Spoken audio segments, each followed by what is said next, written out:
Hello, welcome to a series of short recordings on qualitative research and a focus on interviewing. So I'll just pause and get the first PowerPoint up.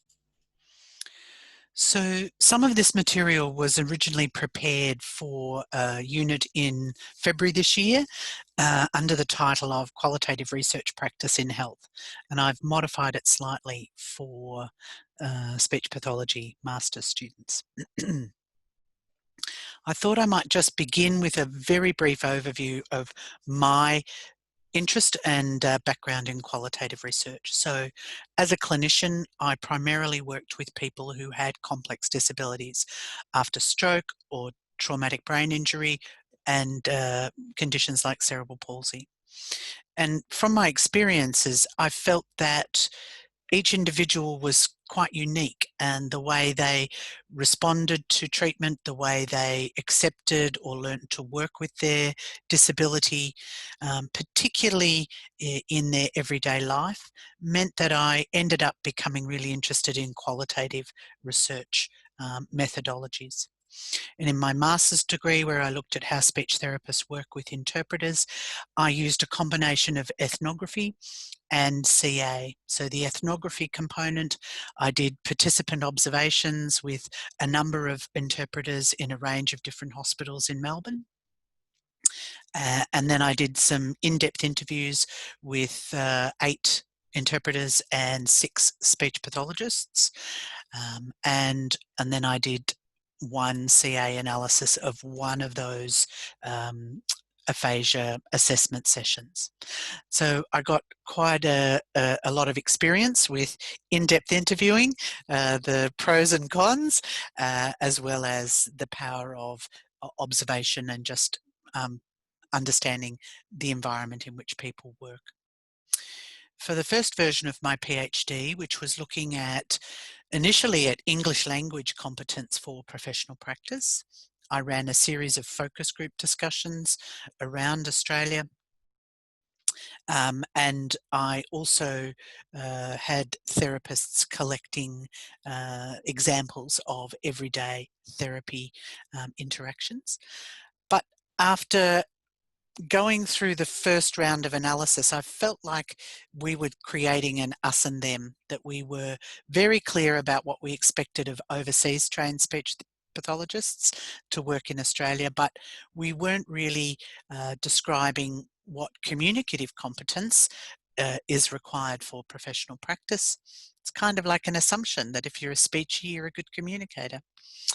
And also that we weren't demanding that Australian trained speech pathologists developed their ability to work with non-English speaking clients. So I felt like it wasn't a comfortable fit for me.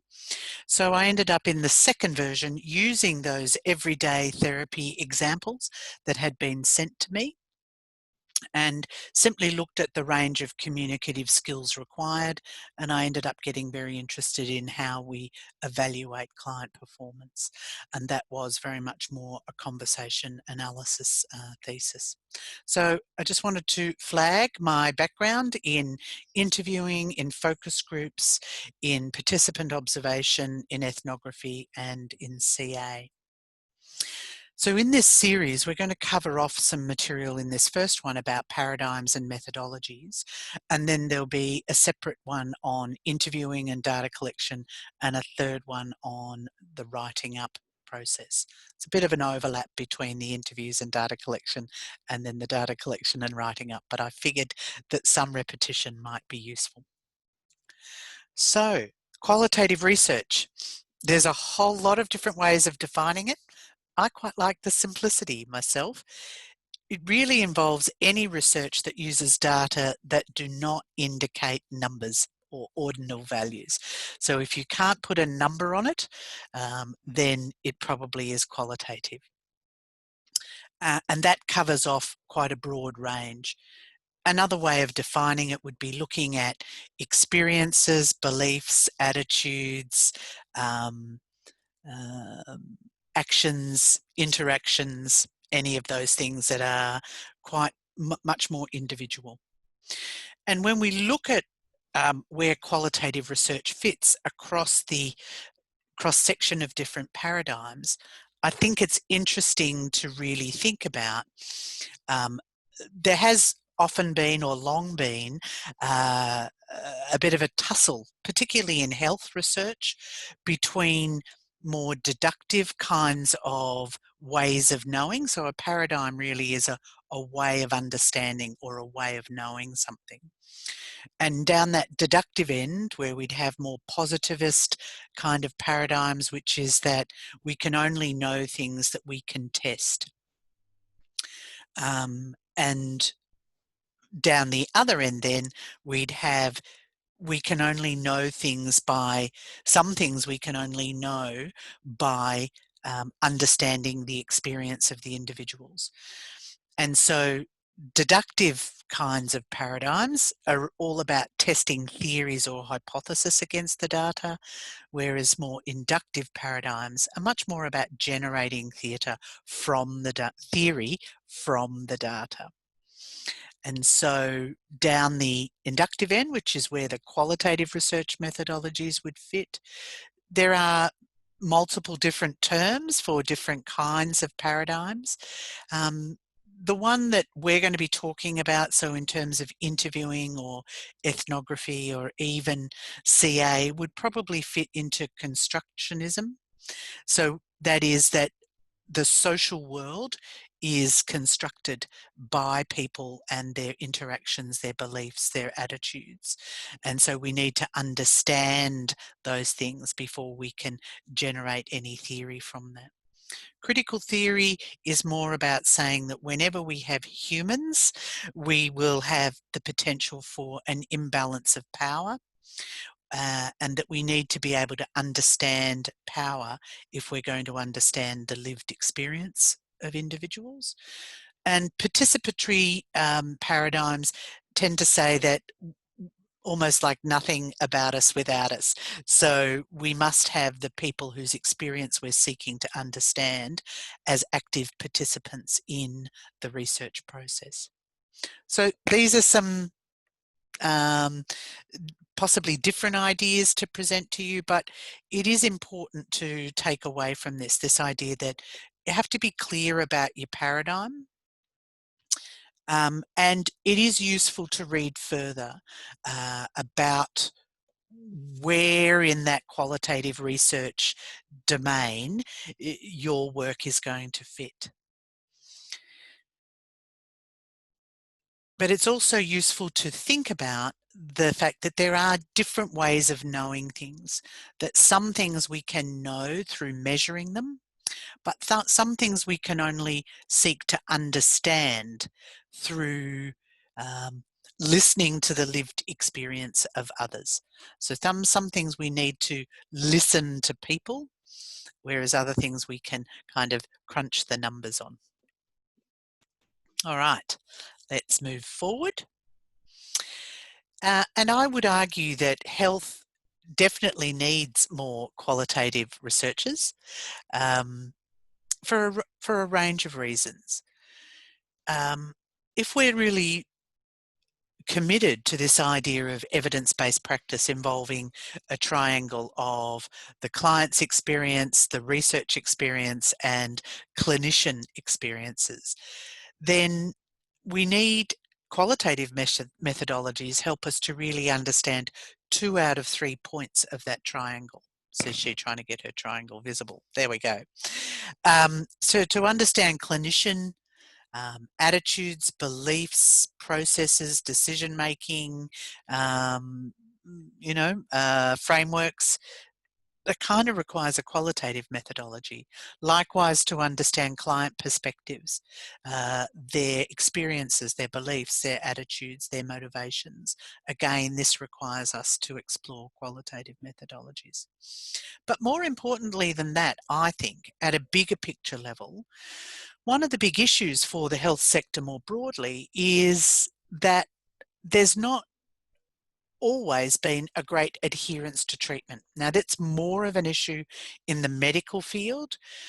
The amount of wasted money on medications that are not used or are used in inappropriately or not to the, so people who don't take the full course of treatment, and therefore may not get the impact, and therefore we've wasted that time, that money. But that idea of adherence to treatment is also a big issue in many of the therapies. So in speech therapy, occupational therapy, physiotherapy. And that comes down to usually some sort of mismatch between what the clinician thinks is going on and what the client understands is going on. And so really tailoring our clinical practice to the needs of the client more appropriately, and therefore getting them to adhere to the the framework or the activities that you're giving them. That's really important. I'd say another reason for thinking about qualitative research, even if you don't go on to do any further qualitative research, but really understanding that tapping into that lived experience is particularly important when we're talking about the management of chronic issues. So when you have clients who have cerebral palsy or autism or developmental language delay or dyspraxia or aphasia or traumatic brain injury or dementia or Parkinson's disease, anything that has a long trajectory, there's likely to be changes along the way. And these aren't necessarily well captured in quantitative measures. And so in terms of looking at the way a chronic issue will evolve and change, how the needs might change, how the experience of the disability might change, again, I would say that this requires us to approach things with more of a qualitative idea. I would also say that the actual interaction between a therapist and a client, the actual doing of therapy, has been really overlooked in even clinical studies where they're looking at trying to do quantitative randomized control trials, and yet the actual interaction between the therapist and the client is inherently difficult to measure quantitatively, because the way I interact with someone is very much a product of who I am and who they are. It's a unique thing, that interaction. And so I'd also argue that there's more need to look at that interaction, no matter what the actual therapy approach is. And the final one is about how to create a better fit more broadly, again, between health systems, which tend to be large and often designed with the research in mind and getting good outcomes in mind, but the way in which a system, whether it's the whole health department or just a hospital or a clinic, how that meets the needs of individuals. So we tend to think in terms of populations, but populations are made up of individuals, and the way health systems better fit individual humans, I think, does require a degree of qualitative research. So, some of the principles then that we'll cover off on. I've actually just put another definition on this page. So qualitative research has lots of different methods, which we'll talk about, but it does look at interpreting, understanding the subject in its context. So we study things in their settings, attempting to make sense of or to interpret phenomena, and that could be anything. It could be beliefs, it could be actions, in terms of the meaning people bring to them. So we're trying to understand the meaning for the individual. And I would recommend Denson and Lincoln's book, Collecting and Interpreting Qualitative Materials, which is available in the library. So, in another way of thinking about these differences is that, as I've said, quantitative is more about measuring, whereas qualitative is more about understanding. So we might understand a thing, but we might be seeking to understand why people do things a certain way, or how is it that they do it. And so we're always mindful that there'll be a range of responses. We're not looking for everyone to have the same response. We're looking to understand different responses, because people's experience of a particular um, intervention, or their beliefs about intervention, or their attitudes and their experiences will be very much dependent on the context they're um, in which they experience that. So because of that, qualitative research tends to have quite small samples, and we need to have a real flexibility for enabling that. We're not trying to standardize everything here. We're not trying to say, you know, this is a standard sample or this is a representative sample. We take the samples we get, and we look for the meanings that sample of people have about whatever our question is. And I would disagree slightly. I think qualitative research does require a lot of analysis, but it also requires some interpretation. And we have to deal with the fact that there is going to be a degree of subjectivity. Now, subjectivity, often gets a bad rap, but we experience the world subjectively. We don't experience it objectively. And so if we're looking to understand the lived experience of a clinician or a parent or a client, then we really need to be able to recognize the value of that subjective experience.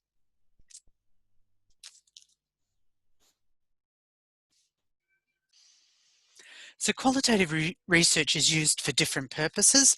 It can be used for sort of an exploratory study, so looking at experiences, needs, motivations, beliefs about a topic that might then lead to something further. And certainly a lot of health research might often have an exploratory phase, but it might also then um, there might be another round of qualitative research that goes into that concept development. And this is probably more true about things like public health campaigns, so anti-smoking, um, bowel cancer research, the current range of ads that are on for reducing domestic violence. Again, it might be, if you're going to develop something new, testing out the concept with people. But qualitative research is also used to evaluate programs of different kinds. So it can be used for different sorts of purposes. I'm assuming most of yours will be more exploratory in nature. So in order to do the qualitative research, you need to really have a very good understanding of your issue. And you will have that by the time you finished your lit review, or you're beginning to have it. By the time you actually conduct your interviews, you are much likely to have even more understanding than you do now. And so what we need to go through in the next series is, we'll talk a little bit more in these next few slides about design, and then about doing the analysis, but we'll talk even more about those in the next video. So let me see, why won't that go? There it is. So in terms of getting useful information, you need to think about your design, who you're going to include in the study, how you're going to recruit the participants, and even where to hold the interviews. So these kinds of things really are quite important to start thinking about, because we know that the context that we meet somebody in, because you'll potentially be strangers when you meet the person you're interviewing, where is it that we hold it? You might have to do it on Zoom, in which case you might want to think about your background. It might, well, this looks sort of semi-academic, but possibly a little bit messy. I think if I was using this for interviewing, I'd neaten up that bookcase a little bit more carefully. thinking about who you want to include, what kinds of people, not just anybody, but what kinds of people might give you really useful information. And how will you recruit them? We often do that quite pragmatically based on the time constraints that you have for your projects. But you know, there's value in very different ways. So like open recruitment, where you just put the message out there and say, I'm doing this research, are you interested? That could be through SPA or through networks of some kind, but it might also be um, looking at recruiting one person and then finding if they know somebody else that might be interested, so having a more of a snowballing recruitment process. When it comes to actually looking at the content of your interview, yes, again, that sound knowledge of your topic area, I probably could have deleted that. Developing some kind of discussion guide, and I want to talk about that in a bit of detail. But then when you're actually doing the interview, knowing when to probe or when to move on, those are issues that we need to talk about. And I do want to talk in the next recording about some of the skills that, beyond just listening and attending, but really focusing on a range of different skills that are involved in that process of interviewing, because it's only, your interview is only really as good as that process. It's not just a simple matter of I'm here and you've got information and you're going to tell me the information. You as the interviewer have to really think about how to get that information out in a way that is going to enable somebody to give you the fullest description of the particular issue that you want to explore. All right, and then we'll also come to talk further about doing the analysis, but I put a brief one here in case you only have time for watching one of these. So you need to think very carefully about how you're going to record your interviews, whether it's on video and audio, whether you're going to take notes as you do it, or whether you have a note taker to do that for you. And then that process of transcription, which I would argue is the first stage of doing the analysis. How you might manage the coding of whatever themes or issues are going to come out. And whether or not you use a software program for that. And how then that process of analysis, if you do that thoroughly enough, should almost help you to structure that, certainly the results section of your report and the discussion very easily. So I think that brings us to the end of our first recording. So it's a bit of a taster. I will record a couple more and then we will have an opportunity for a tutorial on interviewing, and hopefully at that point it'll be about helping you to clarify and refine your ethics application or your project outline or whatever it is that you're developing. All right, so let's stop there.